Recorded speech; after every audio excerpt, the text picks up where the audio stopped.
Hello नमस्कार दोस्तों, मैं हूं प्रकाश और आप देख रहे हैं मिशन अब्रॉड। दोस्तों, मिशन अब्रॉड यूट्यूब चैनल में आप सभी का स्वागत है। आज की वीडियो में बात करेंगे हाउ टू इमिग्रेट कनाडा इन 2022। दोस्तों, अगर आप कनाडा माइग्रेट होना चाहते हैं तो कौन से ऐसे सिंपलेस्ट वेज हैं जिनके थ्रू आप कनाडा माइग्रेट हो सकते हैं। तो one by one in options के बारे में बात करेंगे। 2022-23 में आप कैसे कनाडा माइग्रेट होंगे।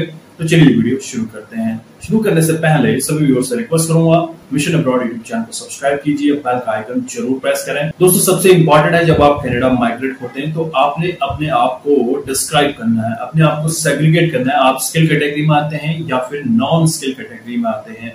अगर आप स्किल कैटेगरी में आते हैं तो आपके पास काफी ऑप्शंस हैं। नॉन स्किल कैटेगरी में आते हैं तो कुछ एक ऑप्शन आपके सामने देखने को मिलते हैं। अब स्किल कैटेगरी की मैं बात यहाँ पे करूँ तो जो कि हाईली क्वालिफाइड हैं, प्रोफेशनल्स हैं, उनके पास काफी अच्छे मौके हैं। और नॉन स्किल की अगर बात करें, जिनके पास स्किल कुछ नहीं है, जो कि लेबर क्लास हैं या फिर जिनकी एजुकेशन काफी कम है, वो लोग कैसे कनाडा माइग्रेट हो सकते हैं, इसके बारे में भी बात करें। मोस्टली सब्सक्राइबर मुझसे ये पूछते हैं कि सर हम 10 पास हैं, 12 पास हैं, क्या हम कनाडा माइग्रेट हो सकते हैं, हमको कनाडा में जॉब मिल सकती है, जॉब बेसिस पे क्या हम कनाडा सेटल हो सकते हैं, विद फैमिली कनाडा जा सकते हैं या नहीं। बहुत सारे आंसर्स हम आपको यहाँ पे देने वाले हैं। सबसे पहले हम बात करते हैं स्किल कैटेगरी की। तो स्किल कैटेगरी में सबसे पहला जो ऑप्शन है, पहला तरीका है एक्सप्रेस एंट्री का। एक्सप्रेस एंट्री फेडरल का एक प्रोग्राम है जहां पे स्किल्ड वर्कर्स की एप्लीकेशन को एक पूल में रखा जाता है, फिर उसमें से सेलेक्ट किए जाते हैं। उनका सिलेक्शन का क्राइटेरिया होता है, अलग अलग क्राइटेरिया यहाँ पे होते हैं और बाई वीकली आपको ड्रॉस देखने को मिलते हैं जिसके थ्रू आपको इन्विटेशन दिया जाता है। देन आप कनाडा इमिग्रेशन का प्रोसेस स्टार्ट कर सकते हैं। फंडिंग की रिक्वायरमेंट होती है, कितना फंड आपको देना होगा, ये सब चीजें आप करने के बाद आप कनाडा माइग्रेट हो सकते हैं। और express entry is the easiest और cheapest method to immigrate Canada. अगर आप कम पैसे में कनाडा माइग्रेट होना चाहते हैं तो एक्सप्रेस एंट्री के थ्रू अप्लाई कर सकते हैं। खासतौर पे जो स्किल कैटेगरी के कैंडिडेट्स हैं उनके पास मौका रहता है कि आप एक्सप्रेस एंट्री में जो भी ऑप्शंस हैं, एक्सप्रेस एंट्री के 3 मेन कैटेगरीज हैं, federal skilled worker class and federal skilled trades class, Canadian experience class. ये 3 क्लासेस हैं जिसके थ्रू आप कनाडा एक्सप्रेस एंट्री में माइग्रेट हो सकते हैं। तो सबसे पहले अगर हम फेडरल स्किल्ड वर्कर क्लास की बात करें तो आपको यहाँ पे ये देखना होगा कि आपका जो स्किल है प्रॉपर्ली किस एरिया में आता है, आपका जो स्किल है क्या उसकी डिमांड कनाडा के अंदर है। ये भी आपको मार्केट में रिसर्च करनी पड़ेगी। कनाडा के अंदर मार्केट रिसर्च करना बनता है जब भी आप किसी कंट्री में माइग्रेट हो रहे हैं। ये भी आपको देखना पड़ेगा कि उस एरिया में आने वाले भविष्य में कितनी जॉब जनरेट हो सकती है। अगर आप ये सब कर सकते हैं तो आपको express entry federal skilled worker programme के थ्रू अप्लाई करना चाहिए, जहां पे आपको आईएलटीएस की रिक्वायरमेंट होगी, आपके डॉक्यूमेंट वेरिफिकेशन के लिए वेस के थ्रू आपको वेरीफाई करना होगा। देन आप अप्लाई कर सकते हैं। क्या क्या रिक्वायरमेंट होगी इस प्रोग्राम के लिए हम आगे चलकर बात करने वाले हैं। वन बाय वन सारे प्रोग्राम्स के वीडियोस आपको देखने को मिल जाएंगे।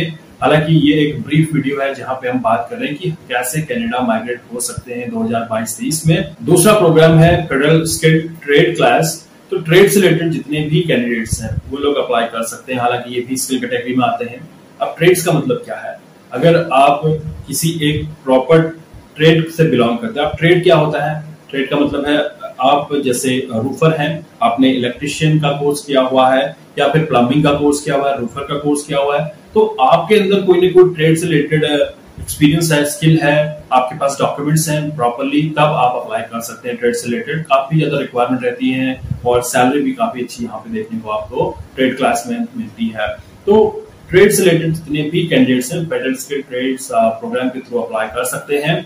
तीसरा है कैनेडियन एक्सपीरियंस क्लास। अब कैनेडियन एक्सपीरियंस किसे मिलेगा? जो कनाडा में वर्क करेगा।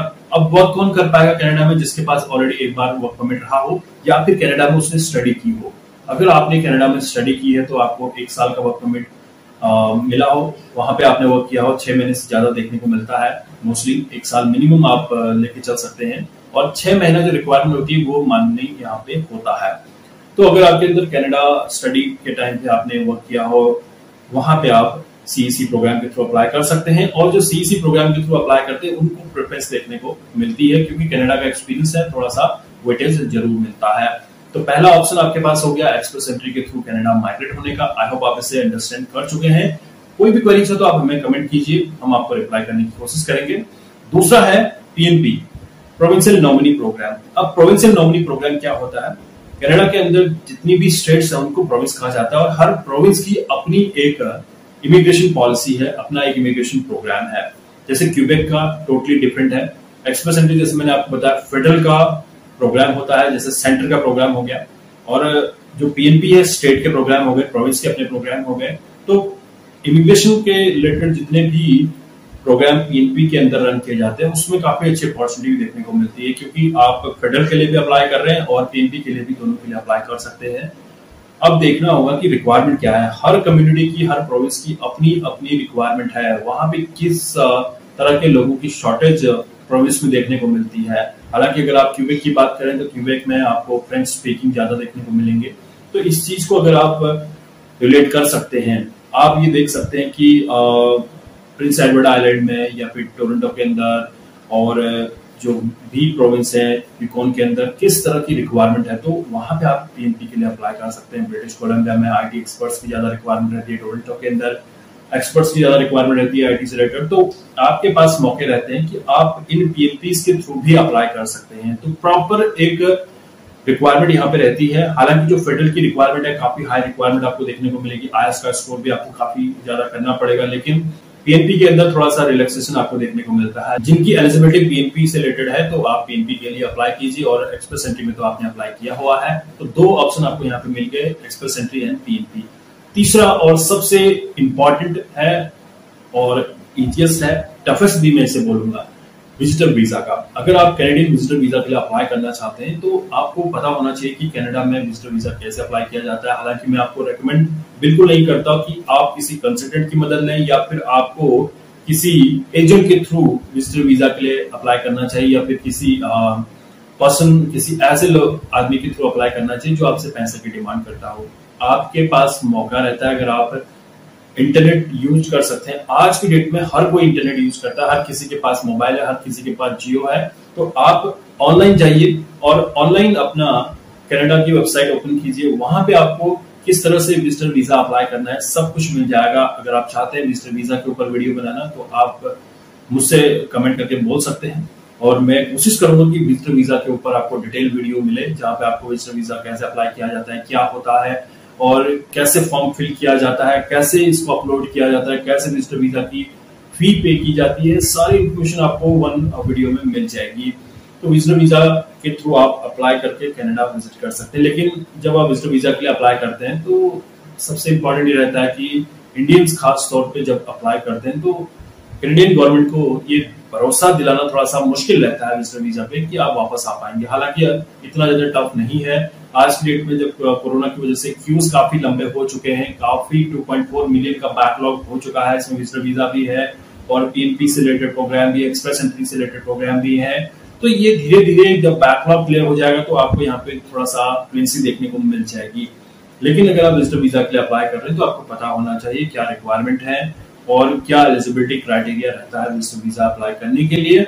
देन आप विजिटर वीजा पे जाइए और वहां पे जॉब सर्च कीजिए। लेकिन जब आप विजिटर वीजा के लिए अप्लाई कर रहे हैं तो आपके जो कैनेडियन ऑफिशियल है उनको बिल्कुल भी भनक नहीं लगनी चाहिए कि आप जॉब सर्च करने के लिए जा रहे हैं। ये सिर्फ आपको पता होना चाहिए कि आप विजिटर वीजा पे क्यों जा रहे हैं, आप जॉब सर्च करने जा रहे हैं। हालांकि थोड़ा सा एक्सपेंसिव जरूर है, जब आप विजिटर वीजा के लिए अप्लाई करते हैं तो आपको वीजा लेना पड़ता है और आपको टिकटिंग लेनी पड़ती है, अकोमोडेशन शो करना पड़ता है, कुछ पैसा आपको आपके बैंक अकाउंट में शो करना पड़ेगा। ये सब चीजें आपको दिखानी पड़ेंगी। साथ ही साथ आपको बैक इन इंडिया से या फिर अपनी कंट्री से कनेक्शन दिखाना पड़ेगा कि आप अपनी कंट्री वापस आ जाएंगे। ये भरोसा आपने कैनेडियन ऑफिशियल्स को दिखाना होगा, तभी आपको विजिटर वीजा अलॉट होगा।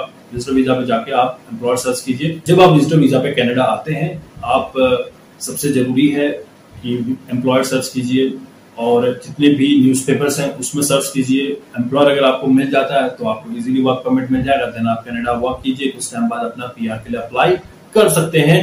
बोलने में बहुत इजी लगता है लेकिन थोड़ा सा टफ जरूर है। जो थोड़ा सा टफनेस को बिलोंग करते हैं वही लोग इसके लिए अप्लाई करें, और जिसके पास थोड़ा सा पैसे की किल्लत रहती है, उधार लेके अगर आप विजिटर वीजा पे जाके जॉब सर्च करना चाहते हैं तो इतना रिस्क मत लीजिए। चौथा ऑप्शन है एम्प्लॉयमेंट वीजा का, जिसको वर्क परमिट बोला जाता है। दोस्तों, एम्प्लॉयमेंट वीजा अब आप कैसे ले सकते हैं, वर्क परमिट आप कैसे ऑब्टेन कर सकते हैं। कनाडा वर्क परमिट ऑब्टेन करने के लिए आपको एक जॉब ऑफर की रिक्वायरमेंट होती, एक एम्प्लॉयर की रिक्वायरमेंट होगी, किसी न किसी कंपनी से आपको जॉब ऑफर होना चाहिए और एम्प्लॉयमेंट वीजा के थ्रू आप कनाडा जॉब कर सकते हैं। साथ साथ आप अपने पीआर के लिए भी अप्लाई करेंगे। वर्क परमिट की बात करते हैं तो इंडिया में बैठे या पाकिस्तान, बांग्लादेश, भूटान, श्रीलंका, जहां पर भी आप बैठे हैं वहां से आप कैसे वर्क परमिट के लिए अप्लाई कर सकते हैं। आपको ऑनलाइन जॉब पोर्टल का मदद लेना होगा और ऑनलाइन जॉब पोर्टल की मदद से आप कनाडा एम्प्लॉयमेंट वीजा हासिल कर सकते हैं। तो ये चीज अगर आपको पता है आप ये कर सकते हैं। घर बैठे इजीली आप मोबाइल से एक सीवी और कवर लेटर तैयार कर लीजिए और उसके बाद आप जॉब पे अप्लाई करते रहें। बैक टू बैक अप्लाई करें, जितनी भी जॉब ओपनिंग आपको देखने को मिलती है अप्लाई कीजिए। अगर आपका गुड लक अच्छा रहा तो वहां पे कहीं ना कहीं आपको एम्प्लॉयर मिल जाएगा और एम्प्लॉयर आपका सारा एक्सपेंस बेयर करेगा। साथ ही साथ आपको कनाडा माइग्रेशन करने में पूरा हेल्प भी करेगा। तो दोस्तों ये एक ऑप्शन है कि आप कनाडा माइग्रेट हो सकते हैं एम्प्लॉयमेंट वीजा के थ्रू, वर्क परमिट के थ्रू। अगर आपने अभी तक अपना सीवी या कवर लेटर प्रिपेयर नहीं किया है तो उसके लिए मैंने एक बुक पब्लिश की हुई है, ई बुक, उसका लिंक मैंने नीचे डिस्क्रिप्शन में दिया हुआ है। दोस्तों अगला ऑप्शन है स्टूडेंट वीजा का। स्टूडेंट वीजा पे आप इजीली कनाडा जाके उस टाइम के लिए जॉब कर सकते हैं। जैसे अगर आप पार्ट टाइम जॉब करना चाहते हैं 20 आवर्स पर वीक के अकॉर्डिंग आप जॉब कर सकते हैं। अपना स्टडी खत्म होने के बाद आप वर्क परमिट के लिए अप्लाई कर सकते हैं, आप कनाडा में जॉब कर सकते हैं। हालांकि जब आप स्टडी कर रहे हैं या फिर आप वर्क परमिट आपको मिल चुका है, इस दौरान आपका स्पाउस, आपकी स्पाउस कनाडा के अंदर ओपन वर्क परमिट पे जॉब कर सकते हैं। हालांकि जब आपका स्टडी खत्म हो जाता है, उनका ओपन वर्क परमिट एक्सपायर हो जाता है, तो जब आप अपना वर्क परमिट के लिए अप्लाई करेंगे आपको वर्क परमिट मिल जाएगा, तो ओपन वर्क परमिट भी आपको एक्सटेंड होकर मिल जाएगा। तो ये थोड़ा सा आपको पता होने चाहिए कि किस किस तरीके से आप कनाडा माइग्रेट हो सकते हैं। आई होप आपको यहाँ पे ये ऑप्शंस क्लियरली समझ में आ रहे हैं। अगला ऑप्शन है स्पॉन्सरशिप का। स्पॉन्सरशिप बोले तो इंडिविजुअल स्पॉन्सरशिप हो सकती है, फैमिली स्पॉन्सरशिप हो सकती है। अगर हम फैमिली स्पॉन्सरशिप की बात करें तो ब्लड लाइन से रिलेटेड जितने भी रिलेटिव्स आपके हैं उनका स्पॉन्सरशिप हो सकता है। अगर आप कनाडा में पीआर होल्डर हैं, आप अपने ब्लड लाइन से जुड़े हुए जितने भी रिलेटिव्स हैं उनको कनाडा बुला सकते हैं, स्पॉन्सर कर सकते हैं। लेकिन स्पॉन्सरशिप करना काफी बड़ी रेस्पॉन्सिबिलिटी हो जाती है और आपको ये भी शो करना पड़ेगा कि उस बंदे का रहने खाने का सारा एक्सपेंस आप ही बेयर करेंगे। ये सब आपको अगर आप कर सकते हैं, आपका कोई रिलेटिव कर सकता है, तो इसके थ्रू भी आप कनाडा इजीली माइग्रेट हो सकते हैं। प्रोग्राम है वो है स्टार्टअप वीजा का, या फिर आप इसे इन्वेस्टर वीजा भी बोल सकते हैं। अगर आप कनाडा में इन्वेस्ट कर सकते हैं, इन्वेस्ट करने का मतलब ये नहीं कि आपने पैसा लगाया, इन्वेस्ट करने का मतलब है कि आप कनाडा में आके कुछ जॉब जनरेट करें, कनाडियन इकोनॉमी को बूस्ट करने में हेल्प करें, तभी आप इस वीजा के थ्रू अप्लाई कर सकते हैं। हालांकि जब आप स्टार्टअप वीजा के थ्रू कनाडा माइग्रेट होते हैं तो आपको इनिशियली 2 साल का एक वर्क परमिट दिया जाता है। इसके बेसिस पे आप अप्लाई कर सकते हैं और इसके बेसिस पे आप कनाडा में 2 साल के लिए अपना बिजनेस रन कर सकते हैं और इन 2 सालों में आपका बिजनेस रिव्यू होता रहेगा, आप किस तरह से कनाडियन इकोनॉमी में हेल्प कर रहे हैं। और साथ ही साथ आपको ये भी दिखाना होगा कि आप कनाडा में जॉब्स जनरेट कर रहे हैं। जब आप 2 साल तक ये चीज कर पाएंगे उसके बाद आपको फैमिली पीआर दिया जाता है। विद फैमिली आप कनाडा यहाँ पे माइग्रेट हो सकते हैं, लेकिन इसके लिए आपको एक्सपीरियंस होना चाहिए। ये नहीं कि आपने अभी अपनी स्टडी खत्म किया, इन्वेस्टर वीजा पे जाना चाहते हैं, ऐसा नहीं होगा। आपने एटलीस्ट मैनेजरियल एक्सपीरियंस लेना होगा, जैसे कि आप अपना बिजनेस रन कर सकें। ये चीज अगर आप शो कर सकते हैं तो हर प्रोविंस में अपना जो भी रिसर्च कीजिए, किस चीज की रिक्वायरमेंट है, किस चीज में आप कंट्रीब्यूशन कर सकते हैं, उसके बिहाफ पे अपना project file, properly business file एक रेडी करके प्रोविंस को सेंड कीजिए। इसके बाद आपका प्रोजेक्ट फाइल वेरीफाई किया जाएगा, देन आपको इस वीजा के लिए अलॉट किया जाएगा। आई होप आपको यहाँ पे इन 6 ऑप्शंस के बारे में आइडिया लग चुका है जिनके थ्रू आप कनाडा इजीली माइग्रेट हो सकते हैं। दोस्तों सबसे इंपॉर्टेंट है जब आप कनाडा माइग्रेट हो रहे हैं तो आपका माइंडसेट क्या है, आप इस माइंडसेट को लेके चलिए। कुछ लोग 1 महीने अप्लाई करने के बाद ही थक जाते हैं, 6 महीने अप्लाई करने के बाद थक जाते हैं। आपने बने रहना है, कंसिस्टेंटली आपने ट्रैक करते रहना है। आपने सबसे पहले अपने आप को इवेल्युएट करना है। अगर आप अपने आप को इवेल्युएट करके प्रॉपर्ली पर्टिकुलर एक प्रोग्राम में अप्लाई करते रहेंगे तो वहां पे आपको मौका मिलेगा ही मिलेगा। खासतौर पर जो सबसे इंपॉर्टेंट है स्किल वर्कर्स के लिए एक्सप्रेस एंट्री और पीईपी के थ्रू आप अप्लाई कर सकते हैं। और एक ऑप्शन और होता है इंट्रा कंपनी ट्रांसफर का। इंट्रा कंपनी ट्रांसफर का मतलब है कि अगर आपकी कंपनी इंडिया में, लेट्स से हम विप्रो की बात करें, विप्रो इंडिया में भी है और विप्रो कनाडा में भी है, तो इंट्रा ट्रांसफर में भी आप कनाडा माइग्रेट हो सकते हैं। वहां पे आप जॉब जब करते हैं तो ये एक ऑप्शन बनता है। इंटरनेशनल मोबिलिटी प्रोग्राम के थ्रू आपको कनाडा माइग्रेट होने का। इन फ्यूचर अगर आपके पास ऐसा कुछ ऑप्शन रहता है तो यहाँ पे भी आप कनाडा माइग्रेट हो सकते हैं, आपको एक्सपीरियंस वहां से गेन होता है और धीरे धीरे आपके पास मौके रहते हैं। देखिए, कनाडा माइग्रेट होना इतना इजी नहीं है जैसा कि सभी लोग सोचते हैं कि हमने डॉक्यूमेंट सब रेडी कर लिए या फिर आपने अपना डॉक्यूमेंट वेरीफाई करवा लिया, आईएलटीएस कर लिया, देन आप लगे हुए हैं। देखिए, कनाडा माइग्रेट होने के लिए सबसे जरूरी है कि आप एक प्रोग्राम जो आपके लिए फिट बैठता है उसमें अप्लाई कीजिए। तो कनाडा इमिग्रेशन के लिए सबसे जरूरी है कि जिस प्रोग्राम के लिए आप अप्लाई कर रहे हैं उसमें आप एलिजिबल हो। अगर आप एलिजिबिलिटी रखते हैं तभी आप अप्लाई करें, अदरवाइज अपना हार्ड एंड मनी वेस्ट ना करें। अब बात करते हैं नॉन स्किल कैटेगरी के कैंडिडेट्स के लिए। नॉन स्किल की बात करेंगे जिनके पास एजुकेशन कम है, 10वीं या 12वीं पास किया हुआ है, कोई स्किल का कोई सर्टिफिकेट भी नहीं है, ना ही आप कुछ जानते हैं, आप लेबर क्लास में जाना चाहते हैं, तो यहाँ पे आप सिर्फ वर्क परमिट के थ्रू अप्लाई कर सकते हैं। अब वर्क परमिट कैसे मिलेगा? ऑनलाइन जाइए, ऑनलाइन अप्लाई कीजिए। सीजनल वर्क परमिट के लिए ऑप्शन होता है, इसके अलावा फॉर्म वर्क परमिट्स है, इनमें आप अप्लाई कर सकते हैं। लेबर क्लास के लिए अप्लाई कर सकते हैं, सुपरमार्केट में स्टॉकर की जॉब कर सकते हैं, या फिर बहुत सारी ऐसी ऑप्शंस रहते हैं जहां पे आप फैक्ट्रीज वर्कर के तौर पे जॉब कर सकते हैं। लेकिन इसके लिए आपको विजिटर वीजा का सहारा लेना होगा अगर आप कनाडा विजिट कर सकते हैं, और दूसरा आपका एम्प्लॉयमेंट वीजा के थ्रू आप कनाडा माइग्रेट हो सकते हैं। इस चीज को आपने अगर माइंडसेट बना लिया, आपको ये चीजें अलॉट हो गई, तो आप कनाडा माइग्रेट हो सकते हैं। दोस्तों, बहुत सारे ऐसे ऑप्शंस होते हैं जहां पे आपको कंसल्टेंट की मदद लेनी पड़ती है, और ऐसे कंसल्टेंट की मदद लें जो कि कैनेडियन गवर्नमेंट की तरफ से अप्रूव्ड कंसल्टेंट है। दोस्तों, आई होप आपको यहाँ पे ये चीज क्लियर हो चुकी है कि कनाडा इमिग्रेट कैसे हो सकते हैं। आपको मैंने यहाँ पे सारे ऑप्शंस बताए।